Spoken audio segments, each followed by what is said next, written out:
Welcome friends. हमने अब तक बहुत सारे कंसेप्ट क्लियर किए। हम कई दिनों से जेनेटिक्स डिस्कस कर रहे हैं। तो जेनेटिक्स में हमारा principle of heredity and variation ये टॉपिक चल रहा है। आई थिंक मेरे ख्याल से 14 लेक्चर है आज का हमारा, इस पे 14th वीडियो है आज का हमारा। तो आज हम कंसेप्ट डिस्कस करने वाले पिलियोट्रॉपी। तो आज हम जो कंसेप्ट डिस्कस करने वाले हैं वो है पिलियोट्रॉपी। ठीक है, तो एग्जैक्टली पिलियोट्रॉपी होता क्या है। तो पिलियोट्रॉपी समझने के लिए तो हमने कई सारे कंसेप्ट अब तक देखे हैं। फिर उसमें मेंडल्स के लॉ हो या division apart from Mendelian ratio हो। फिर उसके बाद अब जो पार्ट हम कवर कर रहे हैं वो इंटरेक्शन ऑफ जीन है या फिर नॉन इंटरेक्शन ऑफ जीन। तो आई थिंक उसमें से हम स्टेप बाय स्टेप कहेंगे आपको इंटरेक्शन किससे कहेंगे, non interaction. First of all आप इतना याद रखिए कि हम इंटरेक्शन ऑफ जीन्स का पार्ट, उसमें से ऐसे कुछ पार्ट डिस्कस करने वाले हैं अभी इससे आगे। लेकिन आज का कंसेप्ट है या आज का सेशन है हमारा पिलियोट्रॉपी के ऊपर। तो ठीक है, आज का है पिलियोट्रॉपी। तो सबसे पहले अब तक हम जो लेक्चर देखते आए, जो वीडियोस देखते आए, उसमें से पहले तो हमने कंसेप्ट को फोड़ा है। मतलब पिलियोट्रॉपी किसे कहेंगे, आप पिलियोट्रॉपी किसे कहेंगे। तो देखो ठीक है, ये जो लाइन है, ये जो स्टेटमेंट है, ये मैंने एनसीईआरटी से उठाया, NCERT book. Okay, principle of heredity and variation इस टॉपिक से। तो मेरे ख्याल से आपको यहाँ पे समझने के लिए दिक्कत होगा। तो पहले मैंने खुद जो नोट्स बनाए उसमें से हम देखेंगे कि किसे कहेंगे हम। तो फिर इन स्टेटमेंट पर आएंगे। ठीक है, फिर इन स्टेटमेंट पर आएंगे हम। तो देखो, तो एक्चुअली मेंडल ने क्या बताया था, मेंडल ने एक टर्म दी थी फैक्टर। हमने देखा है ना इससे पहले भी। मेंडल ने क्या दी थी, एक टर्म दी थी फैक्टर। मतलब मेंडल ने फैक्टर जीन को फैक्टर कहा था। ठीक है, और फिर जॉनसन ने उसको डिस्कवर किया और बताया कि ये फैक्टर नहीं है तो जीन है। ठीक है, तो मेंडल ने उस टाइम में दिया था something is responsible for transmission of character from one generation to another generation is called as factor. तो फैक्टर कहा था उस समय मेंडल ने कि ये क्या करता है, एक जनरेशन से दूसरी जनरेशन में कैरेक्टर ट्रांसफ़र कर रहा है, ऐसा कुछ। तो फिर डिस्कवरी हुई, फिर उसको क्या जीन का नाम दिया, किसने, जॉनसन ने दिया। तो ठीक है, तो यहाँ पे देखो एक फैक्टर रिस्पॉन्सिबल एक कैरेक्टर के लिए। फैक्टर मतलब when I am talking about factor, जब हम फैक्टर के बारे में बात करें तो आपको समझना चाहिए कि हम जीन के बारे में बात करें। लेटेस्ट अपडेट क्या है, फैक्टर का जीन है। तो ठीक है, एक जीन रिस्पॉन्सिबल है एक कैरेक्टर के लिए। ठीक है, मतलब एक जीन क्या करता है, एक कैरेक्टर को रिस्पॉन्सिबल करता है, एक कैरेक्टर को फॉर्मेशन करता है या एक कैरेक्टर बनने के लिए वो रिस्पॉन्सिबल होता है। ठीक है, तो एक जीन क्या रिस्पॉन्सिबल है, एक कैरेक्टर के रिस्पॉन्सिबल है, फिर उससे क्या एक यूनिट कैरेक्टर बनता है। ठीक है, तो देखो फिर पिलियोट्रॉपी का कंसेप्ट भी कुछ ऐसा ही है। तो देखो आपके पास ये एक जीन है, एक सिंगल जीन इस पोजीशन पे प्रेजेंट है। मान लो कैपिटल बी है, तो अब ये क्या कर रहा है, ट्रेट ए को भी इंडिकेट कर रहा है, ट्रेट सी को भी और ट्रेट बी को भी।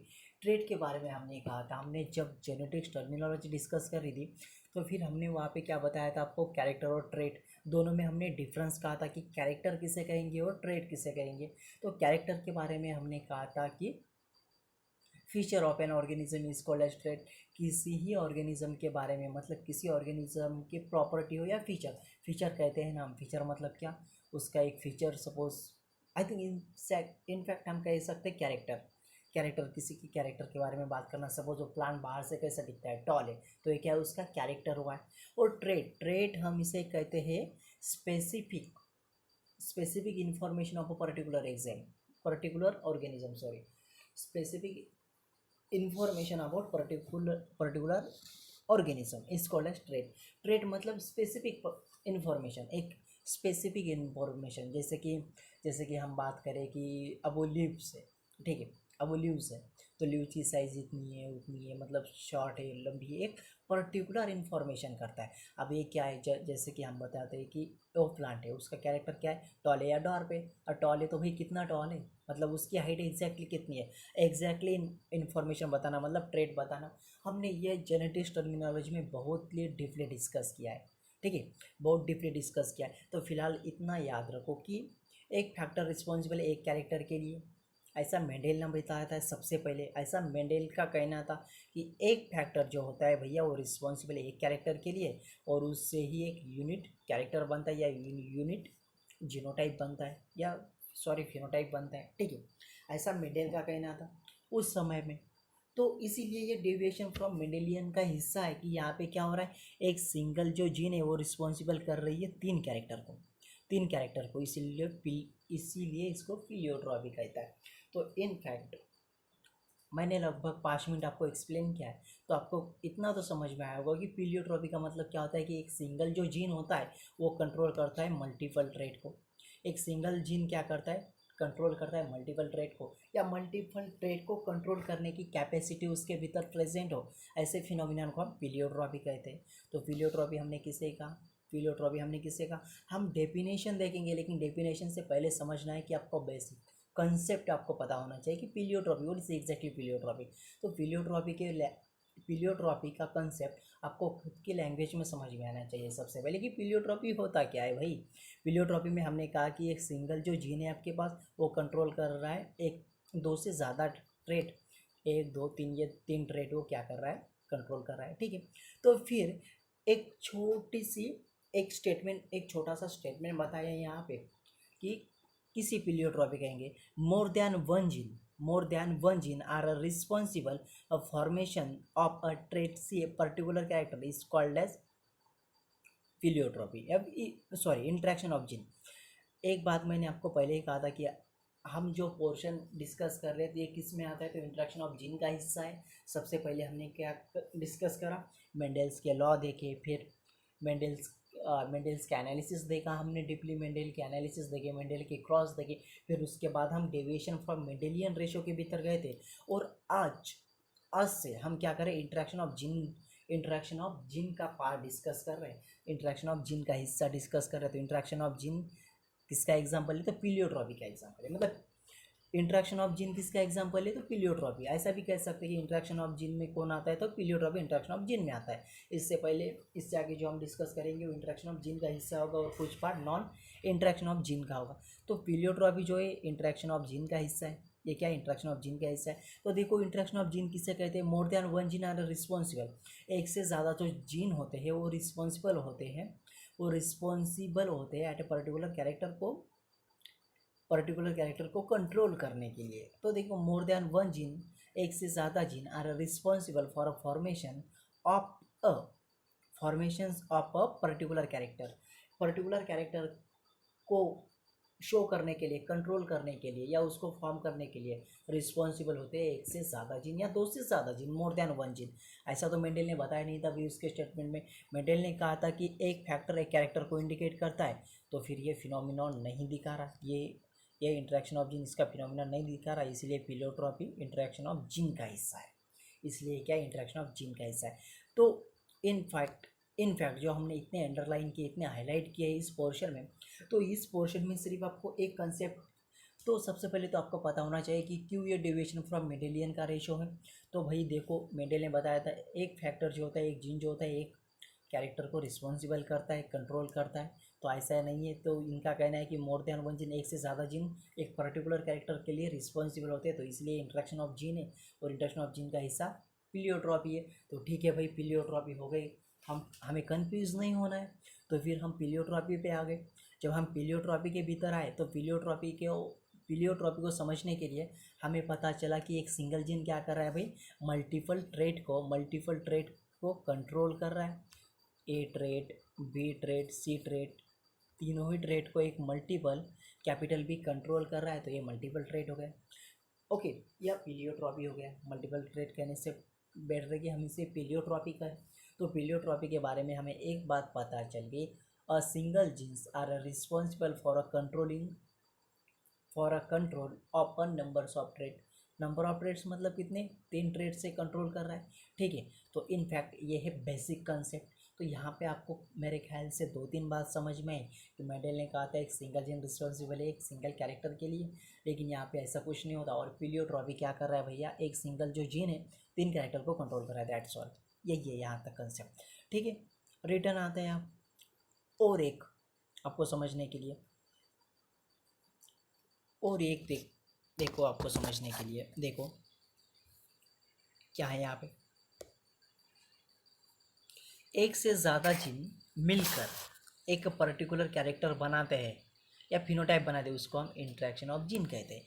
इससे पहले जो हमने एक हिस्सा देखा था, इससे पहले हमने जो एक हिस्सा देखा था, पार्ट देखा था, उसमें हमने क्या कहा था, when more than two gene, more than one gene are responsible of formations of a particular character is called as interaction of gene। वही है यहाँ पे कि एक से ज़्यादा जीन मिलकर एक पर्टिकुलर कैरेक्टर बनाते हैं या फिनोटाइप बनाते हैं, उसे हम इंटरेक्शन ऑफ जीन कहते हैं। तो ठीक है, फिर एक जो जीन है वो एक से ज़्यादा कैरेक्टर को कंट्रोल करता है, जैसे कि हमने पीलियोट्रॉपी की केस की बात करी।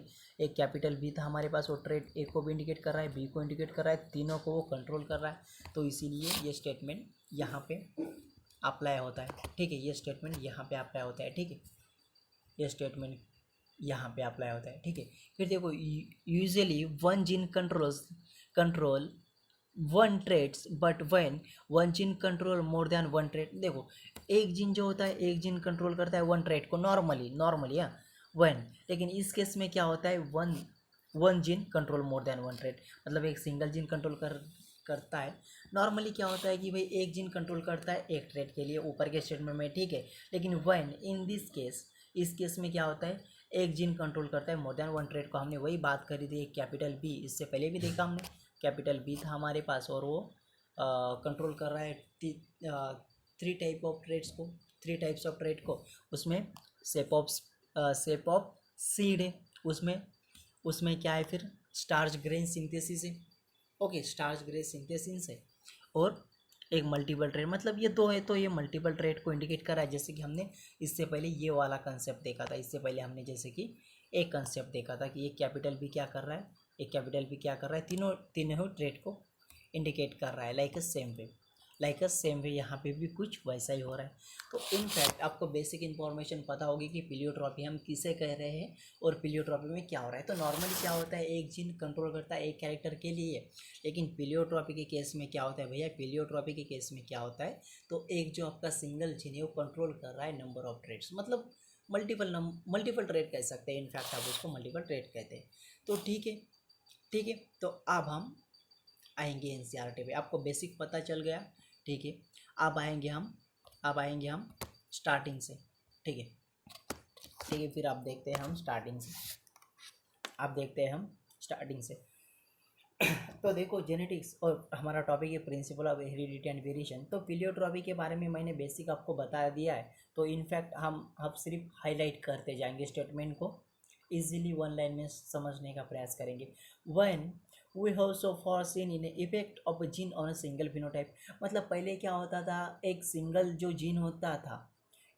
जीन होता और रिस्पॉन्सिबल एक सिंगल फिनोटाइप के लिए रिस्पॉन्सिबल होता था, मतलब एक सिंगल जीन एक सिंगल कैरेक्टर के लिए रिस्पॉन्सिबल होता था। पहले कुछ ऐसा हुआ करता था, या पहले कुछ ऐसा हमें देखने को मिलता था, ठीक है। दे are however instance where a single gene can exhibit a multiple phenotypic expression, वही है यहाँ पे phenotype expression।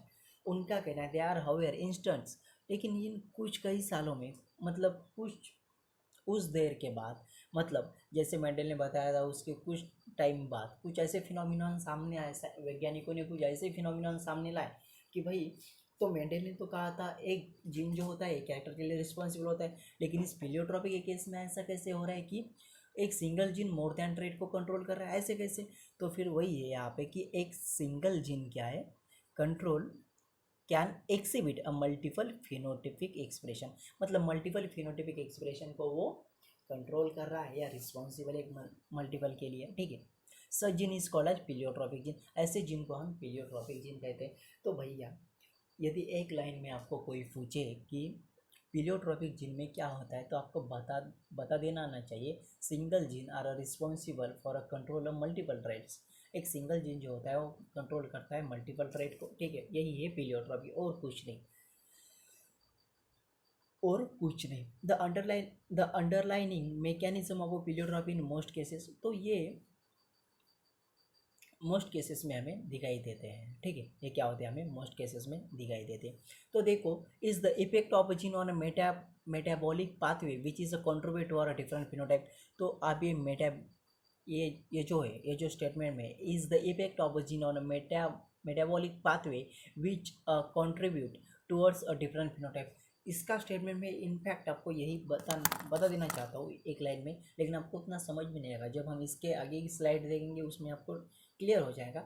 तो क्या होता है भाई एक्चुअली, तो एक्चुअली होता ये है, तो एक्चुअली होता है कि हमने कहा ना एक जीन रिस्पॉन्सिबल है एक कैरेक्टर के लिए, तो फिर ऐसे कुछ फिनोमिना है जैसे कि एक जीन जो है, एक जीन रिस्पॉन्सिबल है एक एंजाइम को फॉर्मेशन करने के लिए। एक जीन जो है, एक जीन जो है रिस्पॉन्सिबल है फॉर्मेशन के लिए एक एंजाइम को फॉर्म करता है। मान लो कि एक जीन एक एंजाइम को फॉर्म करता है, तो ठीक है, लेकिन एक एंजाइम क्या करता है, एक एंजाइम किसे किसे फॉर्म करता है, तो वो मेटाबॉलिक पाथवे का भी रोल प्ले करता है, या रेट ऑफ रिएक्शन मतलब रिएक्शन फास्ट करने का भी काम करता है एज ए कैटलिस्ट के तौर पर। ठीक है, एक फंक्शन दो फंक्शन हो गए, मतलब ऐसे कुछ मेटाबॉलिक पाथवे होते हैं इसमें। In this effect on pathway is contribute to a different phenotypic, मतलब कुछ फिनोटाइप जो होते हैं वो मेटाबॉलिक पाथवे का भी रोल प्ले करते हैं, मेटाबॉलिक पाथवे का भी रोल प्ले करते हैं। ठीक है, an example of this phenylketonuria which is occurs in human. और पीलियोट्रॉपी का one of the best example in the world, pleiotropy का कोई बेहतरीन एग्जाम्पल हो तो वो फिनिल कीटोन्यूरिया है। फिनिल कीटोन्यूरिया नाम का एक डिसीज़ है। इसमें क्या डिसऑर्डर होते हैं, इसमें क्या डिसीज़ के प्रॉपर्टी होती है, डिसीज़ के फीचर्स होते हैं, वो हम आगे तो देखेंगे, लेकिन फिलहाल हम इतना कह सकते हैं कि पीलियोट्रॉपी का one of the best example कोई हो तो वो फिनिल कीटोन्यूरिया, ये which is occur in human के भीतर होता है। क्या होता है, तो ह्यूमन के भीतर होता है। ठीक है, ह्यूमन के क्या होता है, ह्यूमन के क्या होता है, ह्यूमन के भीतर होता है। The disease is cause by mutation.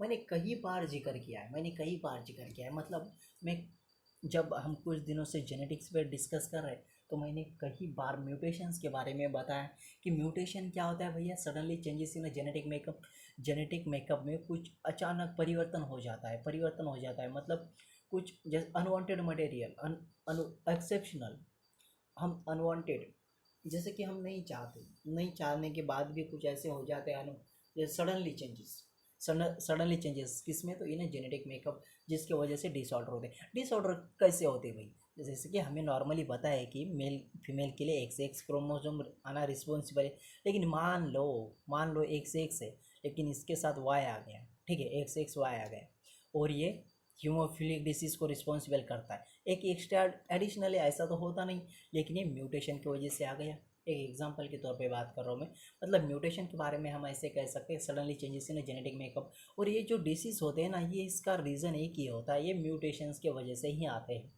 क्या होते हैं, तो ये म्यूटेशन के वजह से ही आते हैं। ठीक है, म्यूटेशन के वजह से ही आते हैं। ठीक है, तो in the gene that's code for the enzyme phenylketonuria single gene mutation, तो सबसे रिस्पॉन्सिबल है, तो हमने क्या फिनिलकीटोनुरिया एक सिंगल जीन म्यूटेशन है, मतलब सिंगल जीन का कुछ परिवर्तन होने की वजह से फिनिलकीटोनुरिया डिसीज हमें ह्यूमन में दिखाई देता है। लेकिन इसके प्रॉपर्टी फीचर्स क्या होते हैं वो हम जिक्र करेंगे इससे आगे, ज़रूर जिक्र करेंगे इससे आगे। तो ठीक है, यहाँ पे कुछ स्टेटमेंट थे, मैंने वहाँ से फ़ोटो कैप्चर करा है। तो देखो पीलियोट्रॉपी क्या होता है, ability of a pleiotropy gene to control more than one character is called as pleiotropy. Ability मतलब उसकी ताकत हो, किसकी, पीलियोट्रॉपी जीन, मतलब एक सिंगल जीन क्या करता है, मोर देन वन कैरेक्टर को कंट्रोल करे, उसको हम पीलियोट्रॉपी कहते हैं।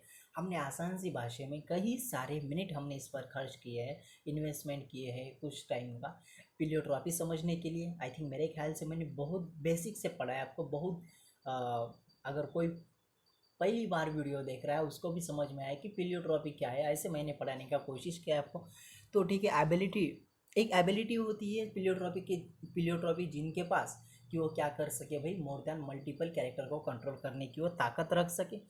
ऐसे केस को हम पीलियोट्रॉपी कहते हैं। ठीक है, ऐसे केस को क्या हम पीलियोट्रॉपी कहते हैं। ठीक है, जीन विच कंट्रोल्स मोर देन वन कैरेक्टर, मतलब एक जीन जो होती है मोर देन वन कैरेक्टर को कंट्रोल करे, तो ऐसे जीन को हम पीलियोट्रॉपिक जीन कहते हैं। ऐसे जीन को हम क्या कहते हैं, तो पीलियोट्रॉपिक जीन कहते हैं। तो फिर हमने एक एग्जांपल भी देखा पीलियोट्रॉपिक का, क्या था, फिनिलकीटोन्यूरिया, PKU। फिनिलकीटोन्यूरिया हमने एग्जाम्पल देखा जो ह्यूमन के भीतर होता है, और ये क्या है, एक सिंगल जीन म्यूटेशन है। ठीक है, चलो आगे, सिंगल जीन म्यूटेशन है। ठीक है, तो आप फिनिल कीटोनूरिया पे आएंगे, हम फिनिल कीटोनूरिया पे आएंगे। तो ठीक है, हमने देखा कि फिनिल कीटोनूरिया क्या है, तो एक सिंगल जीन म्यूटेशन है, किसके वजह से होता है भैया, एक एक्स्ट्रा या म्यूटेशन, सीधी सी बात याद रखो कि म्यूटेशन की वजह से होता है, सीधी सी बात याद रखो कि किसके वजह से होता है, तो म्यूटेशन की वजह से होता है, ठीक है, म्यूटेशन की वजह से होता है। और फिनिल कीटोनूरिया को हम कैसे PKU इन शॉर्ट लिख सकते हैं, ठीक है, PKU लिख सकते हैं, ठीक है, PKU लिख सकते हैं। तो देखो phenyl ketonuria, this is this is inborn error this is inborn error of metabolism is also inherited as a autosomal recessive disease। autosomal recessive disease मतलब रिसेसिव डिसीज मतलब ऐसे कुछ डिसीज जो होते हैं ना, वो एक पर्टिकुलर मतलब जैसे कि हमने बात करी आपके सामने कि एक एडिशनल क्रोमोसोम होने की वजह से क्या एक म्यूटेशन की वजह से हमें अनवांटेड रिजल्ट मिलते हैं, ठीक है, अनवांटेड रिजल्ट मिलते हैं। तो फिर ऐसा ही कुछ इस केस में होता है, ऐसा ही कुछ इस केस में होता है, इनहेरिट होते हैं मतलब पेरेंट्स से। मान लो एक्स एक्स किससे आता है, x from parent, x from parent से आती है, ठीक है। मान लो मेल से एक्स आया और फीमेल से एक्स आया, ठीक है, तो क्या क्या फिनोटाइप मिलेगा हमें, गर्ल या डॉटर मिलेगी, ठीक है। लेकिन इनके साथ कई एक हीमोफिलिक जीन आ गया, तो ये इस डॉटर को हीमोफिलिया डिसीज हो जाएगा, मतलब ये एक म्यूटेशन की वजह से ऐसी कुछ हमें दिखाई देते। तो फिर ऐसा ही उसी प्रकार का एक ये डिसीज़ है, तो ये हीमोफिलिया हो, कलर ब्लाइंडनेस हो, नाइट ब्लाइंडनेस हो, ये सब एटोसोमल रिसेसिव ट्रेट की वजह से होते हैं। और एटोसोमल रिसेसिव ट्रेट किसके वजह से होता है, तो भैया ये म्यूटेशन की वजह से होता है, ठीक है, ये म्यूटेशन की वजह से होता है, ठीक है, ये म्यूटेशन की वजह से हो गया। ओके, सेकंड स्टेटमेंट पे आते हैं, the affected individual lack an enzyme that convert into amino acid in phenylalanine into tyrosine, ठीक है। अब ये बहुत इंपॉर्टेंट है, अब ये क्या है, बहुत इंपॉर्टेंट है भैया। तो देखो आपके पास है फिनिल एनिलिन, मुझे फिनिल एनिलिन है, ठीक है, फिनिल एनिलिन है। तो देखो ये जो फिनिल एनिलिन है मतलब PAA, मान लो PAA मतलब phenylalanine, they are converted into tyrosine, they are converted into tyrosine. अब ये टायरोसिन में कन्वर्ट होता है, तो यहाँ पे इसको कन्वर्ट करने के लिए ये जो PAA होता है, मतलब PAA जो होता है हमारे पास का, मतलब ये क्या है, फिनिलैनिलीन है, ओके। इसको टायरोसिन में कन्वर्ट करने के लिए कौन सा एंजाइम रिस्पॉन्सिबल होता है, कौन सा रिस्पॉन्सिबल होता है, तो एक BH4 होता है, BH4 नाम का एक एंजाइम होता है, वो रिस्पॉन्सिबल होता है इसको कन्वर्ट करने के लिए। तो ये अफेक्टेड इंडिविजुअल होते हैं, मतलब कई एंजाइम का अपसेंट होने की वजह से हमें कुछ ऐसे अनवांटेड मटेरियल देखने को मिलते हैं, ठीक है, ठीक है। Third statement, as a result this phenylalanine is accumulated and converted into phenyl pyruvic acid and other derivatives. तो देखो मतलब ये जो देखो ये फिर से PAA जो होता है ये कन्वर्ट होता है किसी में फिनिल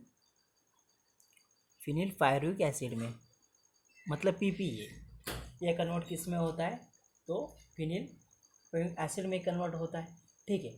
तो फिर जब ये इसमें कन्वर्ट होता है तो PAA में कन्वर्ट होता है, तो इसके दो हिस्से पड़ जाते हैं, ठीक है।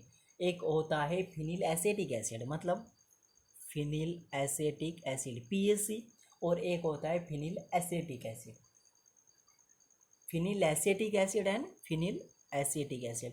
यहाँ पे जो होता है ना, यहाँ पे ये है फिनिल एसिटिक, फिनिल मतलब फिनिल एसिटिक, हाँ फिनिल एसिटिक मतलब ये ऐसा फिनिल डबल एल, ये फिनिलेटिक, और ये सीधा है अपना फिनिल एसिटिक एसिड, ठीक है। इसमें वो कन्वर्ट होता है, तो ये आपके सिलेबस में एक्चुअली है नहीं, मेंशन तो है नहीं, तो हम इसके डीप नहीं जाएंगे क्योंकि हमें जिपमर एम्स का पेपर तो नहीं देना है, हमें सिंपली नीट के लिए प्रिपरेशन करना है। तो नीट के प्रिपरेशन में आपको नहीं पूछते, यदि आप हायर लेवल की प्रिपरेशन करते हो जैसे कि एम्स जिपमर, तो वहाँ पे कुछ ऐसे आपको पूछे जाते हैं। तो YAPAE मतलब ये मेंटल रिटार्डेशंस वगैरह ये वहाँ पे पूछे जाते हैं, तो NCERT में इनका मेंशन है नहीं, तो हम इतना डीपली तो नहीं जाएंगे, ठीक है। फिर देखो accumulations of this in a brain result in mental retardation. और फिनिलकीटोनुरिया के केस में क्या होता है भैया, फिनिलकीटोन के केस में क्या होता है, तो इसमें सबसे बढ़िया बात मैं कहूँ कि ये जो है फिनिल, इसमें क्या होता है मेंटल रिटार्डेशन, मतलब आपकी जो दिमाग दिमाग होता है आपका कमज़ोर दिमाग होता है, ठीक है, कमज़ोर दिमाग होता है, मतलब मेंटल रिटार्डेशन इसमें ज़्यादा होता है, ठीक है। इसमें क्या होता है तो मेंटल रिटार्डेशन होता है, वो इसलिए होता है कि प्रॉपर ब्लड सर्कुलेशन नहीं होता, प्रॉपर ब्लड फ्लो नहीं होता, ट्रांसफ़र नहीं होता, ठीक है, इसलिए मेंटल रिटार्डेशन आपको देखने को मिलता है इस कैटेगरी में, ठीक है। दे are also accepted through the urine because of its poor observation of kidney. तो मतलब आप इसमें क्या होता है excreted through the urine, they are also excreted through the urine because it's a poor observation of kidney. आपकी जो kidney होती है प्रॉपर यूरिन को एब्जॉर्ब नहीं कर पाती। आपको पता है nephron is a structural functional basic unit of urine system का बहुत बढ़िया हिस्सा है। फिर एक्सक्रीटरी सिस्टम का हिस्सा कौन है तो नेफ्रॉन है, जैसे कि सेल होते हैं, ठीक है, तो वहाँ पे नहीं जाएंगे। लेकिन हम फिनिलकीटोनुरिया में दो फीचर हमने डिस्कस करे कि इसके बीमारी के तौर पर क्या साइड इफ़ेक्ट होते हैं। एक तो आपके दिमाग की, आपके ब्रेन की ग्रोथ प्रॉपर नहीं होती क्योंकि ब्लड सर्कुलेशन प्रॉपर नहीं होता। सेकंड हमने देखा कि इसमें क्या होता है आपका यूरिन प्रॉपर किडनी फिल्टर नहीं कर पाती, यूरिन को किडनी प्रॉपर फिल्टर नहीं कर पाती, ठीक है, ठीक है। फिर the disease is cause by mutation in gene. कई बार से हम जिक्र करें कि ये डिसीज़ म्यूटेशन की वजह से ही होता है, यही नहीं तो ऐसे जो जेनेटिक डिसऑर्डर होते हैं मैक्सिममली म्यूटेशन की वजह से ही होते हैं, ठीक है।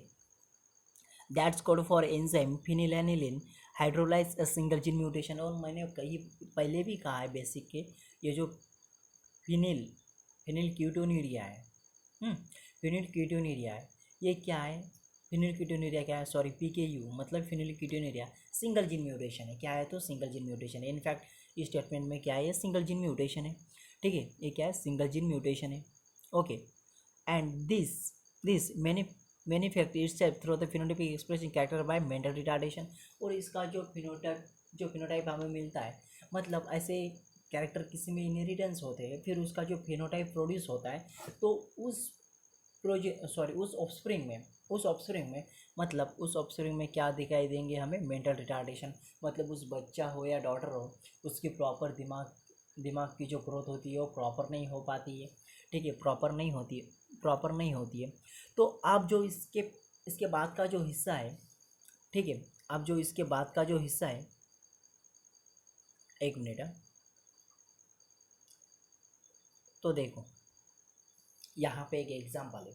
फिनिलकीटोनुरिया तो हम डिस्कस कर ही लेंगे, फिनिलकीटोनुरिया के बारे में एक डिसीज़ है, वो हमने डिस्कस कर लिया आई थिंक मेरे ख्याल से। लेकिन उससे पहले ये जो क्रॉस है ये मेंशन किया गया है। जब आप किसी अब क्यों ये डिवीजन फ्रॉम मेंडेलियन का हिस्सा है, ये मैंने मेरे नोट से उठाया है, वहाँ से फ़ोटो कैप्चर किया है, तो ठीक है। मान लो मतलब क्या होता ही है, ऐसा पाया गया है, इसीलिए ये इसको पिलियोट्रॉपी के केस में डाला गया। In a Pisum sativum one genes are control both the control, मतलब show the different types of inheritance. मतलब क्या होता है, in Pisum sativum one genes control both of the characters.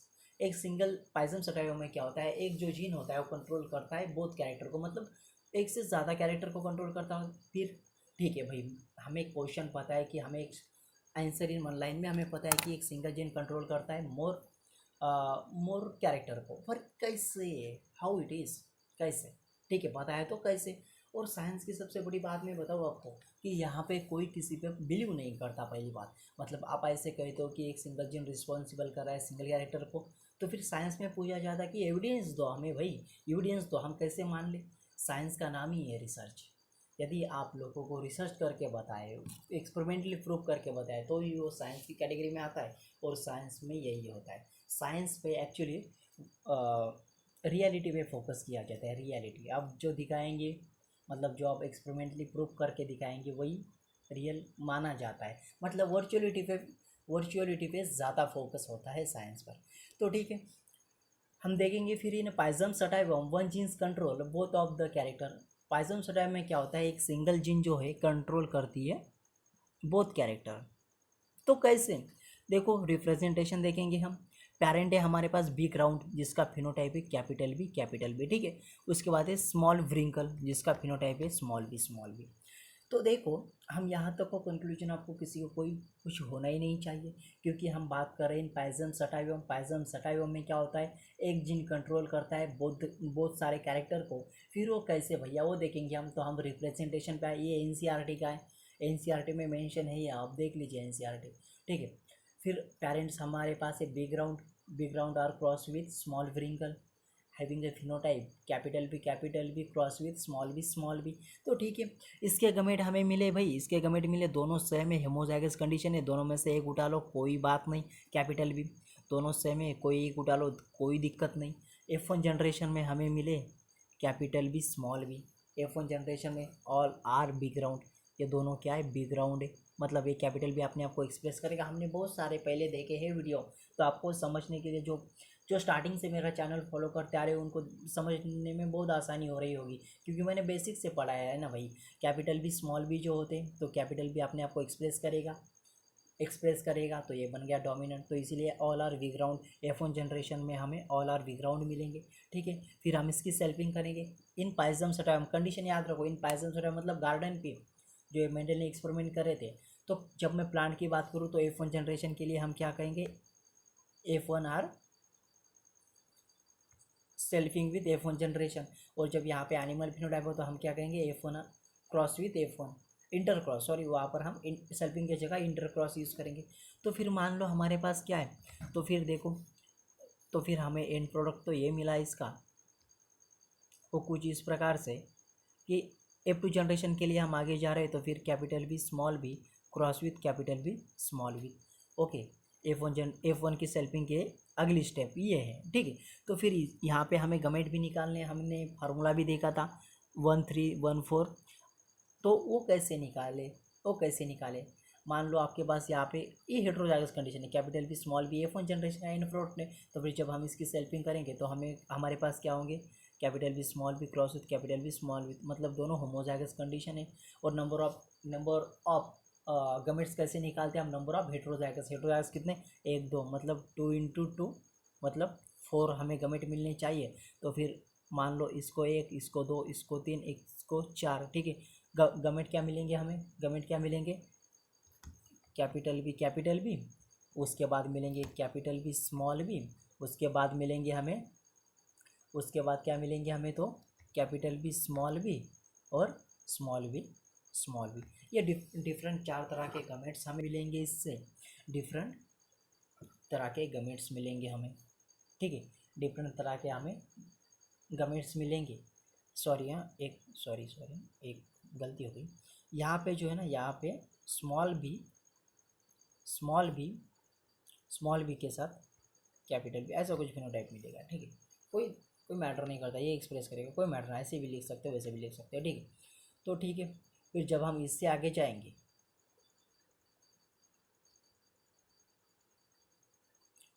और यहाँ चेकर बोर्ड जब हमें सॉल्व करते हैं तो फिर हमें क्या मिलते हैं, चेकर बोर्ड जब हम सॉल्व करते हैं तो हमें क्या फिनोटाइप क्या मिलते हैं, मतलब देखो फिर हमें मिलते हैं यहाँ से।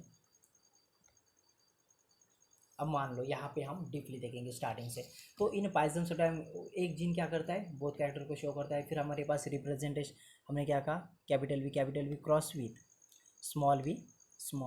अब ये है वी ग्राउंड, मतलब बी आर, इसके राउंड कैसे होते हैं, वी ग्राउंड है, और ये क्या है स्मॉल व्रिंकल है, ठीक है। F1 जनरेशन में आपको पता है यहाँ से कैपिटल बी आएगा, यहाँ से स्मॉल बी आएगा, ऑल आर बी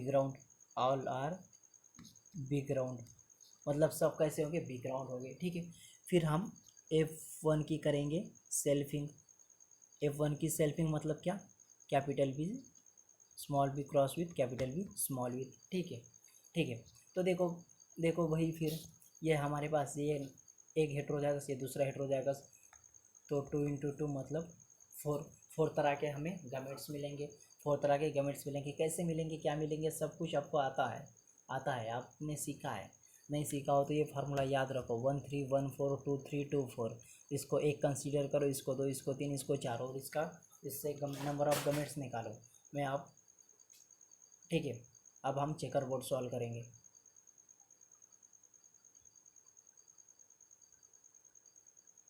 ठीक है, चेकर बोर्ड सॉल्व करने से बेटर है कि मैं आपको फाइनल प्रोडक्ट बता दूँ कि आपको कितने क्या मिलेंगे।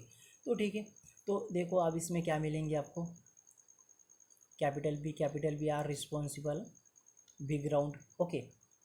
देन नेक्स्ट है capital B small B, okay, capital B small B and capital B small B. ये जो दोनों है ना, ये जो दोनों है इंटरमीडिएट साइज़ है, इंटरमीडिएट साइज़ है राउंड के लिए।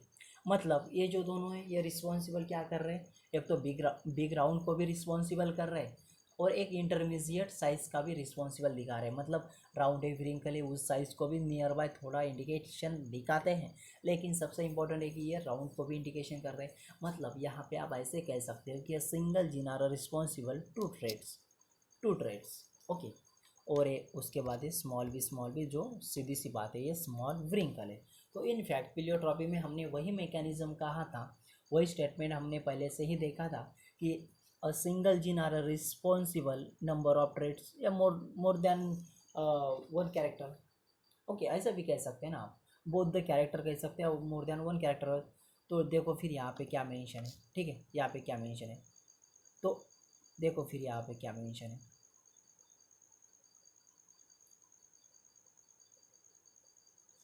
इसीलिए ये deviation from Mendelian law of inheritance, इसीलिए deviation apart from Mendelian ratio का हिस्सा है।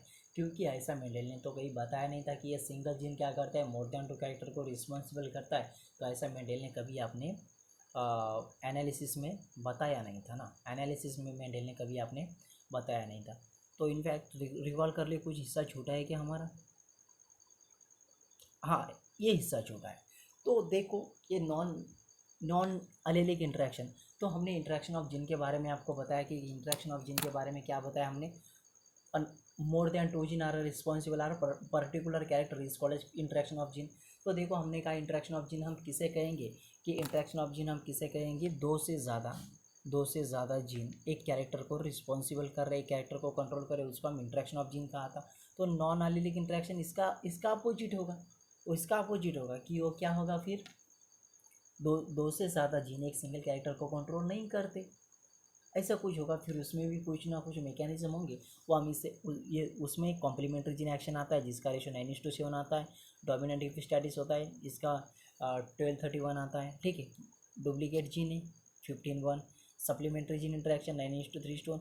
वन बाय वन देखेंगे हम, कोई ये सब हम वन बाय वन देखेंगे। लेकिन आज का जो सेशन था हमारा वो सबसे इम्पोर्टेंट था कि वो किस पर था, तो वो पिलियोट्रॉपी के ऊपर था, तो वो किस पर था, पिलियोट्रॉपी के ऊपर था।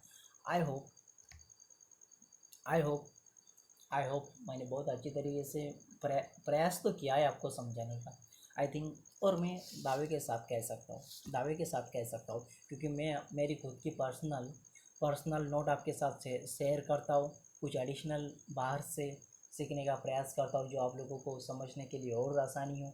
तो आई थिंक यदि आप कंटिन्यू हमारे चैनल को फॉलो कर रहे हैं, तो मैं दावे के साथ कह सकता हूँ कि आपको दिक्कत नहीं आएगी। जो कॉन्सेप्ट हो रहा है इस चैनल पे वो आपको समझने के लिए अंडरस्टैंडिंग होगी नियर बाय, ऐसा दावे के साथ और प्रूफ के साथ कह सकते हैं, हम कॉन्फिडेंस के साथ कह सकते हैं। क्योंकि आपके दिल की आवाज़ हम महसूस कर सकते हैं, क्योंकि उस कॉन्फिडेंस के बेस पे मैं आपसे बात कर रहा हूँ कि आप इजीली महसूस कर सकते हो। और यदि आप हमें महसूस करते हो, मैंने आज तक मेरे किसी चैनल में नहीं कहा है कि प्लीज़ हमें सब्सक्राइब करो, फॉलो करो, बेल आइकन को प्रेस करो, नहीं यार। यदि आप मुझे महसूस करते हो, फील करते हो, मुझे एक मानते हो कि कुछ है आई थिंक न्यू, तो आपको बताने का काम नहीं है कि मेरा चैनल सब्सक्राइब करो, मुझे फॉलो करो, लाइक करो, कमेंट, इससे मुझे कोई फ़र्क तो पड़ने वाला है नहीं। क्योंकि यदि आप हमें फील करते हो, यदि आप हमें फील करते हो तो मुझे ज़रूरत नहीं है आपको बताने की, ठीक है।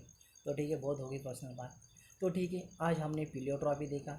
आई थिंक इसे एक बार अच्छी तरीके से रिकॉल करें और कंटिन्यू बने रहे चैनल पे, ठीक है।